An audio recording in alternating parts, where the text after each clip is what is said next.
Hola, el propósito de este video es mostrarles el trabajo Una ruptura de la simetría bajo rotaciones en mecánica cuántica, el cual será presentado en la 25ª Reunión Nacional Académica de Física y Matemáticas de la Escuela Superior de Física y Matemáticas del Instituto Politécnico Nacional. Este trabajo fue realizado en el Centro de Estudios Científicos y Tecnológicos número 16 de la misma casa de estudios.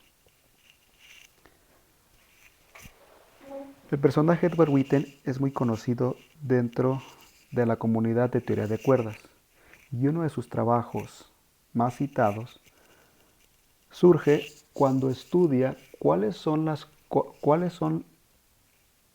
constricciones que existen cuando se estudia la ruptura de supersimetría a nivel de mecánica cuántica. Y es ahí donde nace la mecánica cuántica supersimétrica. Es decir, uno puede tomar teorías cuánticas de campos para llevarlas a construcciones de mecánica cuántica. Esas teorías son llamadas mecánicas cuánticas supersimétricas y tienen demasiadas aplicaciones en física estadística y además podrían ser utilizadas para el estudio de resonancias, como lo muestra este trabajo realizado en el 2020. Nosotros tomamos la misma idea de Witten, considerar qué sucede cuando uno lleva una teoría cuántica de campos a la versión de mecánica cuántica. La diferencia es que nosotros no consideramos supersimetría, sino consideramos una extensión del modelo estándar que viola la simetría de Lorentz. Como no podemos llevar la simetría de Lorentz al estudio de la mecánica cuántica, hacemos el estudio dentro de la ruptura de la simetría bajo rotaciones. ¿Por qué consideramos esto? En el caso más simple, uno puede considerar a la partícula libre en mecánica cuántica y estudiar sus efectos sobre las ya conocidas soluciones.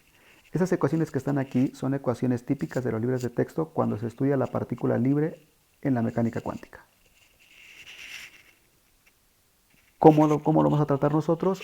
Muy simple, vamos a considerar el laplaciano, la simetría que contiene la simetría bajo rotaciones y sabemos que el grupo de rotaciones debe cumplir la restricción que aparece en la parte inferior de esta diapositiva. Q transpuesta por Q debe ser igual a la identidad. Es la condición que debe seguir las matrices del grupo de rotaciones. Ok, ¿qué tomamos nosotros? Tomamos la matriz de identidad y consideramos un parámetro de violación, es decir, nuestra matriz a considerar no es una matriz, sigue siendo una matriz diagonal, pero ya no es la matriz de identidad. Una de las entradas tiene una pequeña deformación. Si observan en la entrada 2,2 tenemos 1 más alfa, ya no solo tenemos 1, lo cual lleva a considerar una modificación a la ecuación de Schrödinger. Existe un parámetro alfa que multiplica a la doble derivada con respecto de la coordenada y. ¿Qué sucede? Pues sucede que cuando resolvemos esta ecuación de Schrödinger modificada, tenemos que el vector de onda sobre una modificación ya no solamente es un kx y un ky, sino que ahora nuestro ky está multiplicado por la raíz cuadrada de 1 más alfa. Noten que ahí tenemos el parámetro de violación y que la energía también depende de este parámetro de violación. Ok, el ejemplo anterior pues es un ejemplo de juguete. ¿Por qué? Porque no nos permite hacer ninguna medición. Sin embargo, nosotros podemos ver cuáles son las consecuencias de lo que estamos estudiando considerando modelos más realistas. Y el modelo que es más simple de analizar es la partícula libre confinada en una caja. ¿Qué significa esto? Significa que vamos a considerar que tenemos una partícula moviéndose libremente dentro de una caja de lados A y B, mientras que alrededor las paredes no permiten salir a esa partícula de esa región. Es decir, esa partícula está confinada dentro de esa caja. La ecuación al resolver ya la habíamos mostrado, solo que ahora vamos a hablar de estados ligados. Y esta ecuación de Schrödinger modificada se puede resolver de manera simple considerando las condiciones de contorno, es decir, que en las paredes la función de onda debe valer 0, lo cual nos lleva a la solución A por el seno de n sub x pi por x sobre A A recuerden que es uno de los lados, por seno de ny pi sub y sobre b. Esto conlleva a que la energía va a depender de esos parámetros n sub x y n sub y. Y que ahora, nuevamente, esa energía depende del parámetro de violación. Tenemos a n sub y al cuadrado sobre b cuadrado multiplicado por 1 más alfa. El punto interesante es que la constante de normalización no depende de ese parámetro de violación. O sea, la constante de normalización no tiene involucrado el parámetro de violación, más no es el caso de la energía. La energía sí depende explícitamente de este parámetro. Como la energía sí depende de este parámetro, eso quiere decir que existirán consecuencias en la degeneración del sistema. Cuando uno trabaja la partícula libre confinada en una caja cuadrada, es decir, A y B tienen la misma longitud, encuentra que el sistema está degenerado, es decir, existen los mismos valores de energía para dos estados distintos. Pero en nuestro caso, el parámetro de violación rompe esa degeneración.